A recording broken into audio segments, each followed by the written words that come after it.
অত্যাচারীদের যথাযথ চিকিৎসা তারা পাচ্ছে না। ৩৬শে জুলাই ছিল অন্ধকারাচ্ছন্ন একটি অবস্থার মধ্যে একটি বিজয়ের আলোক বর্তিকা, যে আলোক অন্ধকারাচ্ছন্নকে নিচ্ছিন্ন করে দিয়ে শেখ হাসিনাকে পালাতে সাহায্য করেছিল। ফ্যাসিস্টের পতন হয়েছে, কিন্তু দুর্নীতি মুক্ত হয়নি। আমাদেরকে দুর্নীতি মুক্ত করার জন্য আরেকটি যুদ্ধ করতে হবে।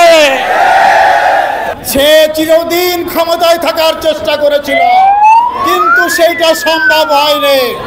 এদেশের মানুষ তাকে উচিত শিক্ষা দিয়েছে, সে দেশেও থাকতে পারেনি। আজকে অন্তর্বর্তীকালীন সরকারের প্রধান উপদেষ্টাকে বলতে চাই, আজকে আপনি যে জাতির উদ্দেশ্যে যে সনদ ঘোষণা করবেন, এই সনদ শুধু ঘোষণার মধ্যে সীমাবদ্ধ থাকবে না, এটাকে সংবিধানে কিন্তু অনুমোদন দিতে হবে।